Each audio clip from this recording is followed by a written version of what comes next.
hello there, and welcome to another edition of Talking Devils. It's been a few weeks since myself and Scott have jumped on here. Former Manchester United centre back Scott Wootton, Scott, all the way from sunny Australia. I'd say you're missing the weather back home at this point, Scott. Not quite, mate. Not quite, but by all accounts, it's obviously coming into the summer. So I think they're expecting a heat wave of 28, which it's like that every day here. So no, I'm not quite missing the weather. The inconsistency of the weather here, it's been nice for the last week or so. We had some storms actually the week before that, which affected quite a lot of the area. But no, the weather at the minute, the weather's top notch, clear skies every day, beautiful. Yeah, I can see that in the background. I mean, when I moved to California first, it was a real joy, and then when you start getting regular days of 35 degrees, you kind of long for that. God, I wish it was 12 degrees today weather. But you know what? It doesn't last that long. So, you get 5 or 6 months of it, and it starts to cool down a bit. But it is great, being able to wake up every morning and see those blue skies. And 6 months is better than 5-6 days, though, isn't it? yeah, and that's broken out over the whole year. So anyway, let's jump right into it. Obviously, no game this weekend. So I actually wanted to do like a health check on Manchester United at this point of the season. Lots of talk about who's going to come in, who's going to leave. Just basically, I want to get your feedback in general about Manchester United and its current state of affairs. There's always doom and gloom around the club at the moment. And I want to start right away, get straight into it, and talk about our manager situation. We all know Rob Rangnick is not going to be anything other than the interim boss until the end of the season. Obviously, the strong rumors we all know is about Ten Hag and Pochettino. Luis Enrique has been mentioned in there, but I think he's going to hang on for the World Cup. And I do have a question about that. A plan in my head, because Enrique will be my first choice. But in regard to someone that's we could get, it does look like Pochettino or Ten Hag would be the likely manager to be coming in, one of those two. It's also been rumored today that Manchester United are actually going to make an announcement within the next 10 days. I don't see that happening because we don't do things the right way. I can see Pochettino, Ten Hag. What's your thoughts on that? I mean, either, or would you hold off for someone else? No, I think I said it on the last show. I think I personally will go for Pochettino for the reasons that I think it's completely different. Listen, Ten Hag's done a great job at Ajax, and he had an amazing Ajax team that done really, really well in the Champions League a few years ago when I think Tottenham knocked them out in an amazing game there.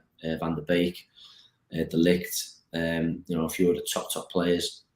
And he's done a great job, but I just think to go from managing Ajax to Man United is just like, it's like going from a rowboat to a cruise ship. Do you know what I mean? It's just so different, and that's just my take on it. And I feel Pochettino. The reasons I go for Pochettino would be his stock was so high when he was at Spurs, and I think it's proven that he was wrongly sacked at Spurs. So let's sort of ignore that. That was a poor decision, I feel, on their part.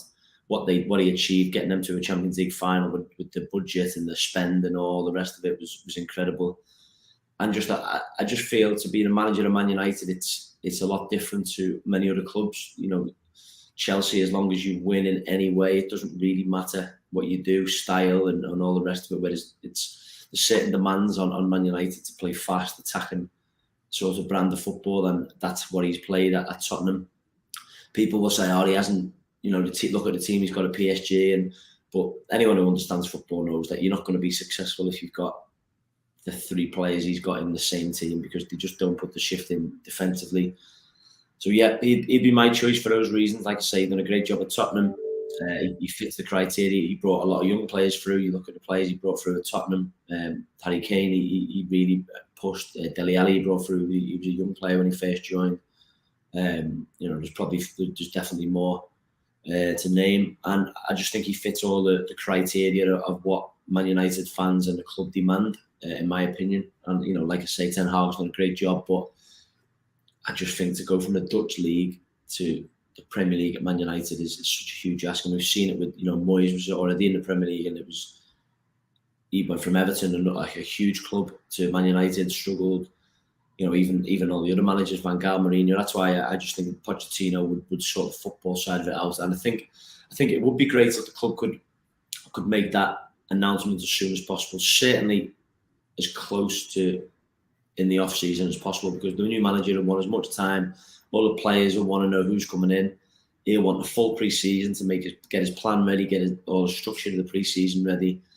Look at signings, all that. The more time for all that, the better. Like you say, it'd be a nightmare really if it drags and they end up, rushing something through in pre-season or before the start of the season. But hopefully, like you say, they can do it right and they can name somebody as quickly as possible. And I also think if they do want to go for Ten Hag, or I've seen Simeone mentioned and Enrique, whoever it might be, and they do. There's been a lot about who's available, but the position and the lack of success Man United have had, they just got to go and pay for someone. It's almost more important. I think we spoke about this before. It's more important than a player transfer.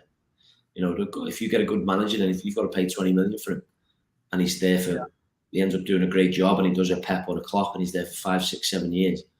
That's worth every single penny. Do you know what I mean? So it shouldn't matter about who's available, who's coming to the end of the contract. If someone you believe in 100% fits the bill, go and get them, pay whatever it needs to be paid.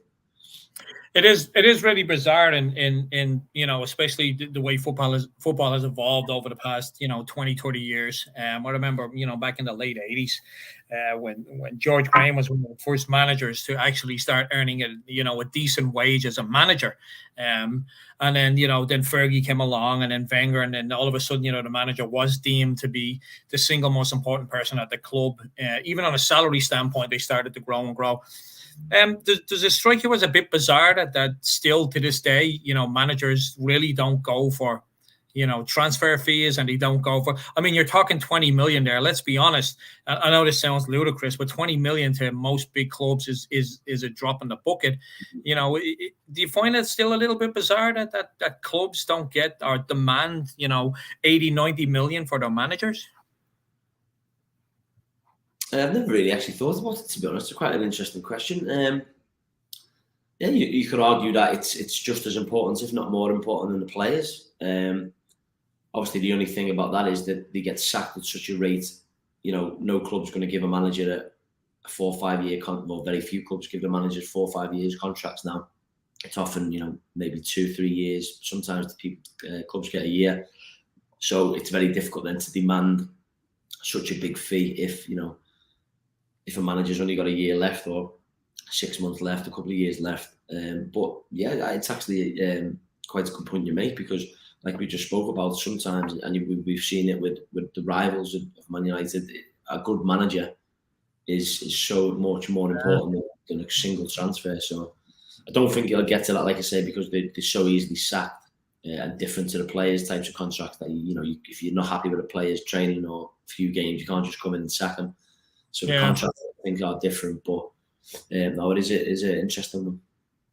It might force clubs as well to, not be so trigger happy with managers if they're going to invest in time and money. I can't see a day where it's only going to take one club. That's all it's going to take. It's going to take one club to pay a lot of money. When we were talking about, in the early 90s, a Roy Keane going for $3.5 million, people thought that was crazy. Neymar went for 200 million. Harry Kane went for 80 million. It's, the money that's being branded about. I see it in the future where it, like I said, it's going to take one club that just want a manager, and that's going to kickstart it all. If rumors are to be believed, Pochettino seems to be the number one target for Manchester United. And I have my reservations about him and about Ten Hag. The Ten Hag reservations are ideally, are very similar to yours. It's a massive, massive gamble. It really is. And less so of a gamble if they're going to say to him, hey, you know what? Here's a 5-year contract. You've got 3 years to put us on the right path. And then you've got 2 years to win a title after that. When Jurgen Klopp, and I don't like bringing his name up, Anyway, Jurgen Klopp, when he came into Liverpool, he actually said that he mistakenly said that he'll win the title in 5 years, but they'd only given him a 4-year contract. But you get my gist. He had sat down, the club had said, we don't care. You've got 4 years to fix this mess. We're not going to interfere. We're not going to do anything.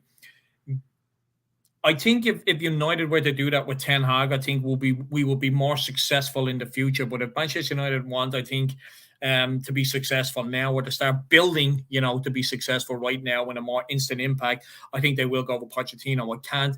Ten Hag, I believe, is one of those managers that needs to be given time to build a team and to get used to the Premier League. So I do believe that Pochettino is probably the number one target. So with that in mind, and you did say earlier on that when you've got the likes of Mbappe, Neymar and Messi up front, you're kind of losing three players every time the other team attacks. Yeah. I mean, is that the sole reason why when you look at PSG, they should have won a Champions League at least in the past couple of years? I mean, why has that fallen on its arse with Pochettino though? I just think for that reason, you look at, again, it's not great when we use the Cities and Liverpools as an example, but you can look at Bayern Munich as well. And the game now is that fast, and the tempo and the pace of this top level football elite is so elite. You just can't carry one player, get away with it. I mean, Barcelona, Messi under Guardiola would always put a shift in. You'd see him pressing. He's not that player anymore, similar to what we've spoken about Ronaldo. So when you've got Messi, who doesn't really put a shift in, Mbappe, who doesn't really put a shift in, and especially Neymar, probably the biggest one, who just doesn't really run back. Every time they play without the ball, they're losing three players really, who aren't really in sync with the team and pressing and working hard. Whereas you look at Bayern Munich of the last few years, they've got 11 players who are all machines really, who run constantly for 90 minutes. Liverpool the same, City the same. And I just don't think you can get away with one passenger, never mind three. So I don't think anyone could be the manager of PSG and they wouldn't be successful with them players. As good as they are, and unbelievable talent and ability, and the way they take players on is breathtaking at times. But when you want to win the big trophies and you're coming up against the top teams, Real Madrid knocked PSG out. We see Benzema score a hat-trick in a few minutes. They're so elite, these top teams now, and the levels are so high. You just can't get away with playing with less players without the ball. So hear me out for my crazy plan for a new Manchester United manager. I'm a massive Luis Enrique fan. We all know that he's going to stick around for the Qatar World Cup in December.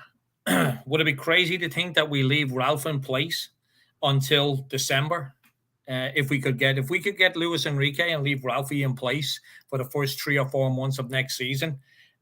First of all, are you a fan of Enrique? And secondly, if that was touted, would that be a better option than Pochettino? I think it'd be more seen as you could be done if Rangnick had done a slightly better job and the team was playing better, because you think, okay, yeah, if he's the one you really want to go for, I think Luis Enrique's done a very, very good job everywhere he's been. Obviously, he's only been Barcelona, won the Champions League there, won the league, had a great team, gone to Spain, very, very good job there. So he's probably got maybe one of the highest profile. He was a top player as well in his day. He's obviously maybe got one of the highest profiles in terms of the jobs he's had. So managing Man United won't be a bigger problem for him as a Ten Hag, say, or a Pochettino or anybody else. But I just think the way sort of Rangnick's getting perceived, and could you accept part a bit now, isn't it? I think the question is, could you accept possibly writing off another campaign to get? Is Enrique worth writing off another season in terms of the league? Because he might still be in a lot of the cups by the time he gets there. But then again, he'd just be coming off the back of a World Cup, so he'll be mentally attached and mentally apart, maybe drained there. He's coming straight into the biggest club in the world without, he won't have he might have the January window. We know how difficult that is. It's not the worst thing in the world if you want to write off next season, because that'll give him time to assess the players to the end of the season. But it's Man United, can you sit here and say, listen, let's forget this? If you firmly believe that he was the right man that's going to get you back up to the top, then maybe they would look at it. But can they afford to write off another season? That'll make it 10 seasons since Ferguson left. Feels like 40. When I was speaking there, actually, I think it's been that bad, obviously, for so long. If they were 100% in the bucket of, right, this is the man who's going to bring us to success, this is his record, this is the way he plays, he fits all the criteria, I actually think it would be a good idea. I personally, like I said, would go for Pochettino, because I think, forget PSG. If you look at what he did at Southampton and Tottenham, and where he took that Tottenham team to almost winning the league with that Tottenham team, almost getting to the Champions League final. I think if he's given time, get his methods across, get the players he wants in, I don't see any reason why he wouldn't be a success. Which leads us nicely on to our next topic is, get the right players in. So who are the right players is what we should be discussing next. Manchester United have a barrel load of players that need to be moved on. Luckily enough, we have, a chunk of them that are out of contract that will more than likely move on. So I'm going to throw a couple of names at you that are still in contract, and it's a yes or a no. There might be one or two that you'll want to discuss, and I believe you will, and I'll leave those till the end. Anthony Martial, keeper let go.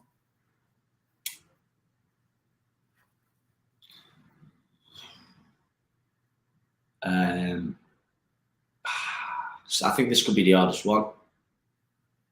Oh, I got a harder one, trust me. Yeah, I've got a feeling that might be Anthony Martial.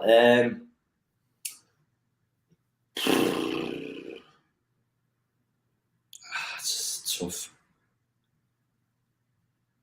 I think let go, I'd say, because I think he's doing well at Seville. I've seen a quote from a recent interview he must have done saying he's got his love back for football, he's happy again, and it just makes you think, why would you not be happy playing for Man United? So if he wasn't happy before, he probably won't be happy when he comes back. Maybe he prefers to play and live in Spain, possibly. But I struggled on that one because I just think there's something in there. There's definitely a player inside him, and you would hate it to see him leave for a really cheap price. Let's say he goes to Sevilla permanently, or another team takes him, and he goes on to be a top player. You just think, what was wrong at Man United at that time? You just wouldn't leave a nice taste in your mouth with it. You know what I mean? No, you've seen a player who you knew had so much, who wasn't happy at the club, who went on to leave and become a top player. You just make you quite well. It would make me think all the time, why didn't it work out for him? What was the coaching setup not right? Was he not happy around? What was the problem? So, all right, I actually thought I was leading with a very easy one. Next on the list, Harry Maguire. I'd say keep, because first of all, they paid 80 million for him, and you're going to get nowhere near that for him if you sell him now because his stock is so low. I think he needs to have a huge rest in the summer, because part of me feels a little bit sorry for him in the fact that he's just been hammered all year, and there's no way you can defend him in any way, shape or form for his performances at this level. But the other seasons he's been at the club, he's actually done, he's done well, and all the talk was Maguire and Varane, and so he's not all of a sudden, just because he's had a bad season, become a bad player. Many players have had bad years in the past. So I just think the fact that he's had this huge hangover from the Euros. Do I think he's worth 80 million in the first place? No. I just think his price got pushed up massively because he scored a few goals for England in that tournament, and that's how fickle football works sometimes. But I do think he had done well in the past, and let's. Do you think taking the captaincy off him would help?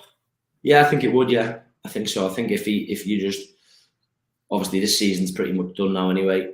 Address that in the summer. Tell him to go and have a good break, mentally switch off, physically let his body just completely reset, come back, have a good pre-season, and then see why if this form continues for much longer, then they maybe have to look at something then. But for now, I would say keep. Have you ever played in a team where the captain has lost the armband and it's given him less pressure and he's actually started to perform better? I mean, because it's a double-edged sword, really, isn't it? All the pressure of being a captain, then they take the captaincy off him. I mean, could it have a negative, like a real bad negative effect on him? To say, well, I was captain and now I was the boss. Now I'm not the boss. Have you ever played in a team? So it's a 2-pointer there. Have you ever played in a team, where the captain has lost it because of it just became too much for him, and then all of a sudden he had this burst of form? And then secondly, do you think if we did that to Maguire, it would actually improve him, or do you think it could make things even worse? I can't remember off the top of my head thinking that's ever happened in a team with a captain that I played in, but I can remember it happening somewhere. I think it was in the Premier League. I can't think exactly where it was, but I remember them saying, the pundits and people speaking after the game and saying exactly what you just said. It just feels like they've I think it was a striker, and he just started to score. As soon as they took the armband off him, it was almost like they just released all the pressure away from him, and he started scoring goals again. And it was as if he just couldn't handle the pressure of being the captain and the striker, and there was too much responsibility. And with Maguire, I think it would help him. I think maybe I've seen quotes from players he's played with. I actually know players he's played with, and I don't think he was the captain at Leicester for long. I just think a lot of his captaincy is more the fact that he's a big guy rather than a leader as a personality. Or I think he's actually, from what I don't know, but he seems quite a quiet, mature, down to earth, keeps himself to himself kind of guy. Whereas if you've got a different captain who he could do maybe leading it in a more quiet, different way, and you've got another captain who's more of a dominant leader, that would work maybe. But who is that? Would it be De Gea? Would it be Ronaldo? Fernandes? But I don't think it'd make it worse, the situation worse. I do genuinely think it would help him, because I think when you are the captain and you are getting criticised, it just adds even more, because people are quite, why is he the captain? Blah blah blah. So if that came away from him, then maybe it would help him. And if it was done early enough, let's say they announced it at the end of the season, and he could go away and he could have it. Think well over the summer, and then when he comes back for pre-season, it was announced, say a month ago, and he's fully relaxed. Everyone's calm about it, and then no one's talking about it. Whereas if it was, before the first game of the season, there'd be this, Maguire is like, just get it nice and quietly, no limited media, focus on it, and just move on with it. That would be my. No, I think that's a great idea. If they are going to do it, they should do it right at the end of May and just say, he makes a statement, the club make a statement, we just move on. And as you said, by the time it rolls back around to August, no one cares. Manchester United make news every day, and it's even bigger news and bigger news. So getting a new manager in, getting new players in, it's not really going to matter, but they need to do it at the end of May. I personally believe they should take the captaincy off him, and not just because of the way he's playing. I just don't think it's doing any favours to him at all. And I've criticised Maguire in the past, and I think we all have. And I think players, they're open to criticism. What they shouldn't be open to, though, is abuse. And the abuse that Harry Maguire gets online, and even we've seen some videos outside Old Trafford. It's just embarrassing. It's embarrassing as a supporter. No one, regardless of what you do for a living, no matter how much money you earn, abuse is just not acceptable. Criticism, unfortunately, if you're in the public domain, whether it's a footballer, an athlete, an actor even, you're open to criticism, for your performances and stuff like that. And that's just the nature of your job.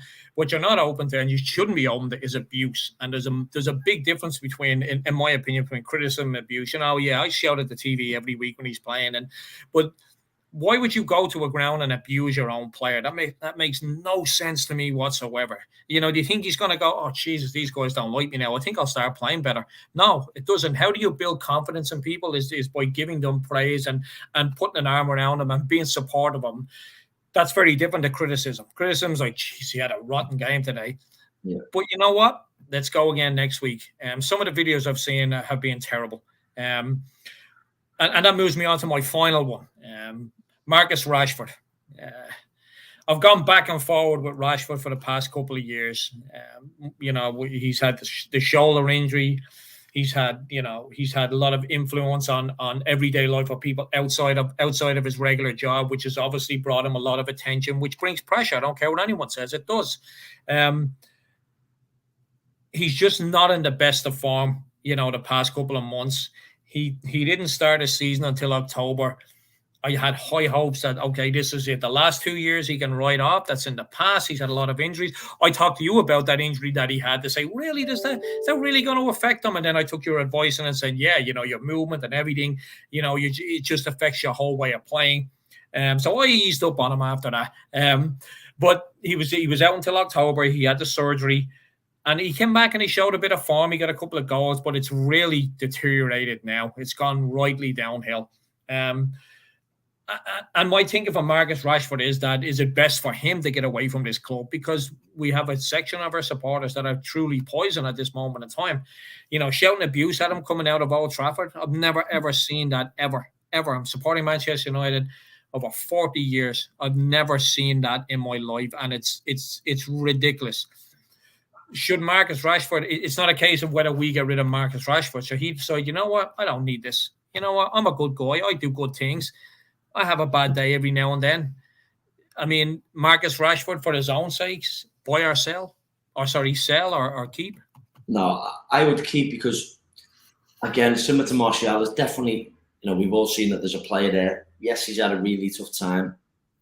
But I think it's possibly coincided with the team. And when the team's not playing well, players don't play well, players get criticised, he's not doing it. So, again, I look at it and think, why couldn't Ten Hag or Pochettino or Enrique Simeone, why couldn't one of these managers come in and just light his flame again? And we see the Rashford under Van Gaal, who burst onto the scene, and he was dribbling past players and he was sharp and explosive and all this. That's the reason it'd be a no-brainer, because I just think we've seen that. It was only a few years ago this kid was sprinting past players, scoring goals, coming inside, smacking goals in with his right foot. So all maybe he needs, maybe he just hasn't had the manager, or maybe he needs an arm around him once in a while. That's what he needs, and Rangnick's not that type. Who knows? We're not privy to what goes on behind the scenes. So I just think, and again, I can just see Pochettino, how he was with Kane and Ali and Son. You'd see him on the training ground, constantly speaking to the players. Why couldn't he come in and make things work again for Rashford? I don't see any reason why that couldn't happen. So, for me, I would keep him.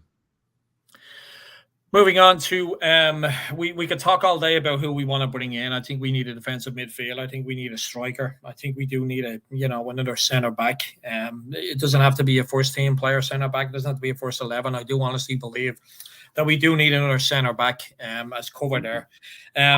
But I wanted to move on to just talking about, the remainder of the season. Arsenal have a bunch of game in hand over us. I think it's 4 points clear now with a game in hand. Spurs have caught us. West Ham are just floating in behind us. Manchester United are looking at, a position of possibly 6th, 7th, which we would have never thought in the summer, considering that we finished second last year. And I know it was a false second. We were a billion miles behind City. And Liverpool nearly caught us at the end. But we had a fantastic summer. I was excited. The 3 players we brought in, I'm like, okay, we're going to make a real go of this. Hasn't gone that way for many different reasons. How do you see our season? How do you see our season ending? I mean, I've had some supporters say that they don't even want to be in the Europa League. I'm like, are you having a laugh? We haven't won a trophy in 5 years. I would have taken the League Cup this year. And we still think we can pick and choose what competitions we want to be in. Come on, I'll be in the Europa League. I'll be cheering every Thursday night. I'll take the Europa League any day of the week. We shouldn't be in a position where we think that we're too good for it. How do you see this season, ending up? Got a lot of tough games coming up. It's so tight for 4th. I just think with the current form of United and other clubs, I can't see them getting in the top 4. I think they will be 5th or 6th. And there's no getting away from the fact it's been a hugely disappointing season. No trophy again. I think the cup knockouts are so disappointing. All of them, really. We could talk about them all, but as a summary, being incredibly disappointing. There's no glossing around it. It's incredibly frustrating. to not win a trophy, to not get in the Champions League. These are requirements of what Man United have had for. These were almost a given, not so long ago. So,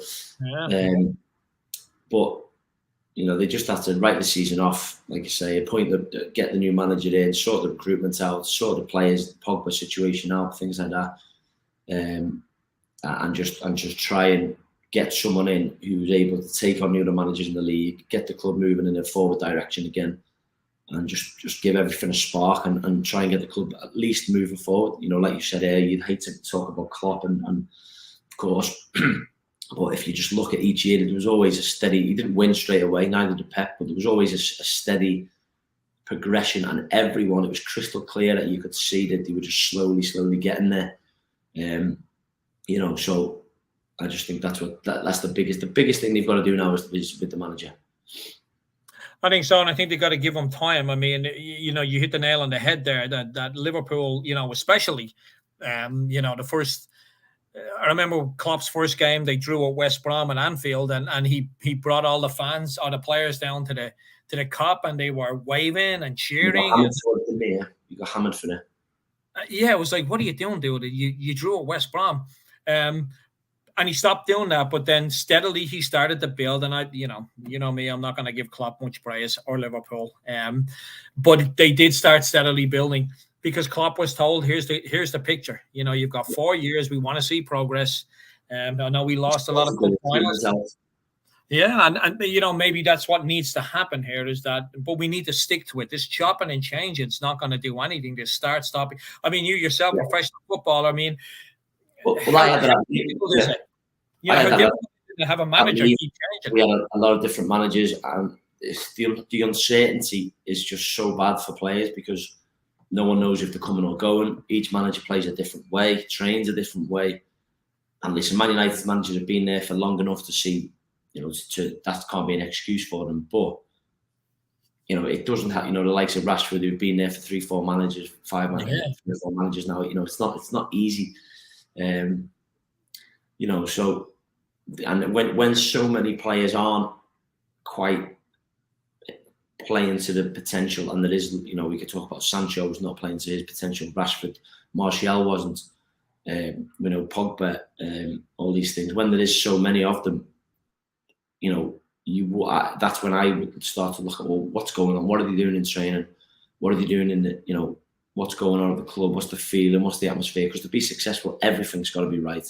The atmosphere, the training ground, the upstairs of the club, which we know has been a shambles. Everything's got to be all going in the same direction and have a good feeling about it. And that's clearly not been the case, has it? No, I mean, I'm optimistic about the future, but isn't that what a football supporter is supposed to be? We're optimistic. We're fickle as well. It's the hope that kills you. That's what it is. I mean, but that's why we love these clubs. One final note. Not that I want to get into too much about the reasons behind it, but Chelsea obviously being forced to sell has brought up the question that's being asked for over a decade now. With the Glazers, I'm not sure how much you keep up to date with what's going on that side of the business. Me personally, I can't see them selling anytime soon. It's a cash cow. It gives them tens of millions of dividends every year. They have no association to the club. I mean, I think people are thinking that they'll feel bad and walk away. It's not going to happen when you're being handed 80, 90 million, whatever it is, dividends a year. You don't really care. They don't even come to games. A handful of games a season. What's your thoughts on that? Can you see these guys selling anytime? Will Chelsea selling for a couple of billion prompt them to go, you know what? I don't need this hassle in my life anymore. If they can get 2 billion for Chelsea, I can get 4 billion for, it's like if Leicester can get 80 million for Harry Kane or for Harry Maguire, Van Dijk can go for, 800 million. Is that the case where, maybe the Glazers go, you know what? Get rid of all this hassle, free up cash. We'll make an absolute mint out of this. I can't say it because I think do you remember the protest, the yellow and green protest all them years ago, Glazers out, and if they didn't sell then, I just don't think there's enough pressure on them to sell now. maybe there might be a part of them that's tempted by the Chelsea sale, possibly, but they don't strike me as that type of people who will think that. I don't think that they need the money. Obviously with the success and the money that they've got, I don't think that will. I think there's a stubbornness about them and an ego thing about them. They're still the owners of the biggest club in the world, so I can't see it as for as. I'm sure there'd be a party at Old Trafford if that happened, but I just can't see it. One thing that popped into my head before we split here, there's been talk of Manchester United have issued a very watery statement about Old Trafford. Renovate it, knock it down, build a new stadium. You played at Old Trafford, obviously. Stadiums, hold a romantic place for a lot of fans. It's somewhere where we can go at the end of the week when you've had a bad week at work. It's somewhere where you can go and associate yourself. And people attach themselves to stadiums. I mean, when I've been to Wembley only from a fan side many times, and I absolutely loved that stadium. I went to the new Wembley and it was like, what is this place? This is just terrible. I would be dead set against them bulldozing, Old Trafford. But then again, building a new one right next to it, 100,000 seats, it has its appeal. I'm going to ask you as a former player and a person that played at Old Trafford, if you were the guy making the decision, we bulldoze it and we build a brand new stadium right next to it, or we develop what we have, what would be your choice?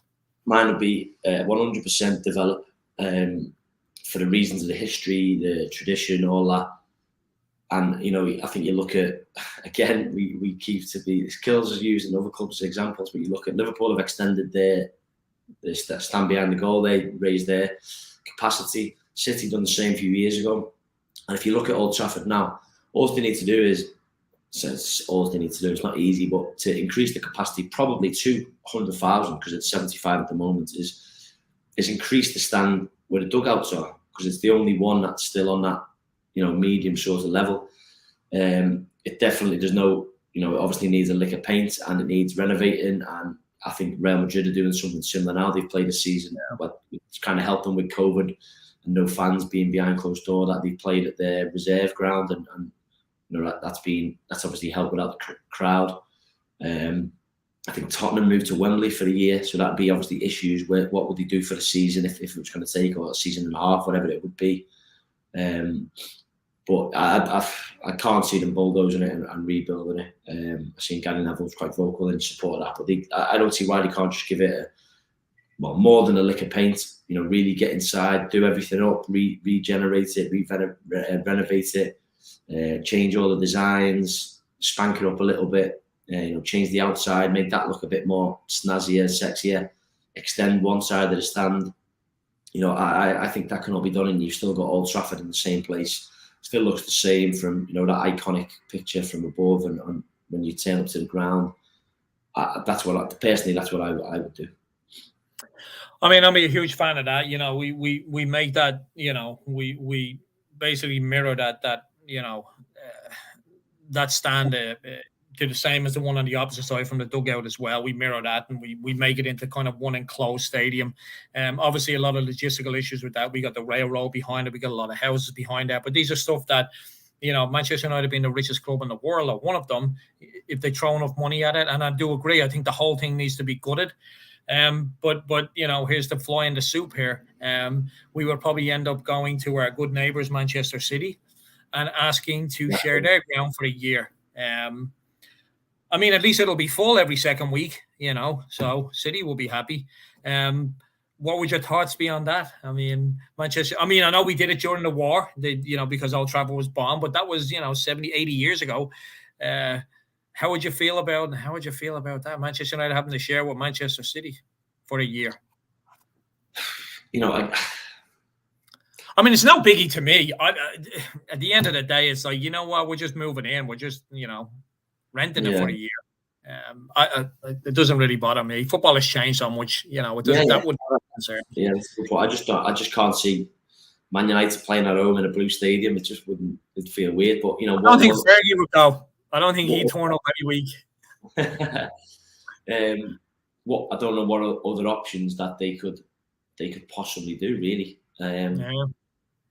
You know, a ground that fits the size of fans that I'd want to go in and around Manchester.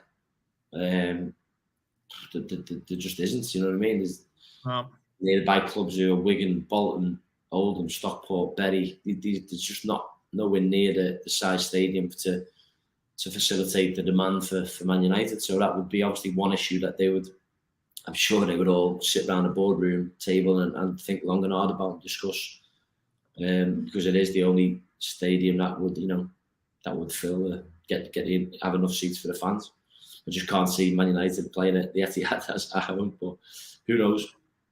I mean, there was that famous picture of when Ferguson went there first. He had someone put a towel over the Man City crest that was on the dugout seat because they were all embroidered with it. So I would find it, very difficult to watch Fergie sitting up there in a blue seat every week or every other week. So, Scott, it's been a pleasure as always. Quick recap on how things are going with Wellington. I know you guys have had a few cancellations to some crazy weather down there, but you guys are back. You are back playing now. I know that the last couple of fixtures haven't been very fortunate here, but you still have a lot of games in hand to get back into that playoff place. I think you're only like a point off it.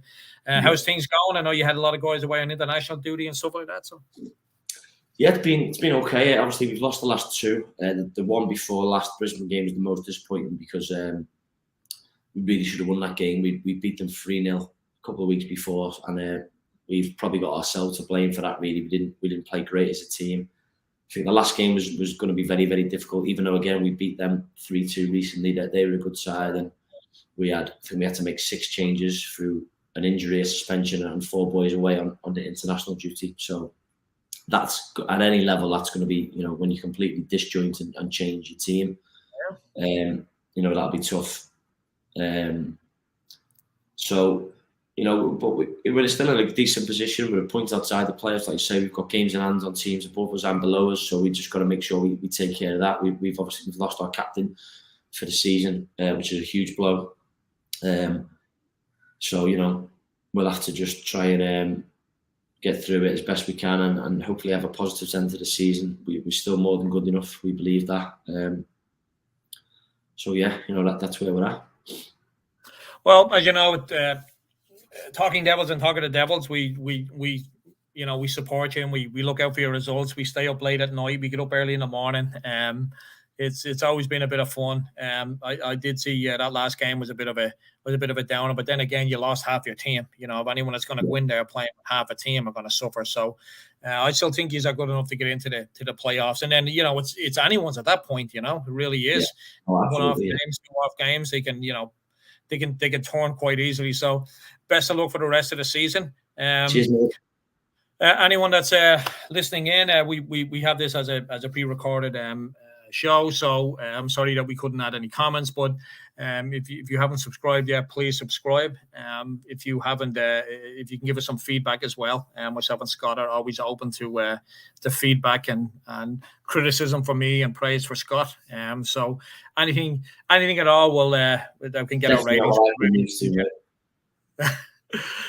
So yeah, once again, I appreciate it. Scott, thanks for joining me. And again, make sure you tune in to Talking Devils on Friday night with Keane. He's always there with Lee Lawrence and Phil Marsh, 2 former Manchester United players as well. It's always a great show. And when a co-founder Wayne Barton has a new book coming out, Sammy McElroy, The Last Busby Babe. It's available on Amazon. They've got a signing on the 30th of March. So. It's all up there on our Talking to Devils Twitter feed and even on Wayne's Twitter account as well. You can get all the details, but that'll be a fantastic night for anyone that's in and around the Northern Ireland area.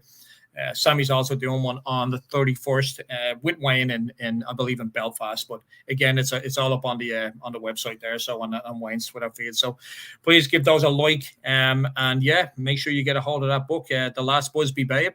An absolutely fantastic read on Sammy's autobiography. Wayne's been trying to do it for many years, and Sammy eventually decided that, now is the right time. So a great guy Sammy is. So again, thanks for listening in.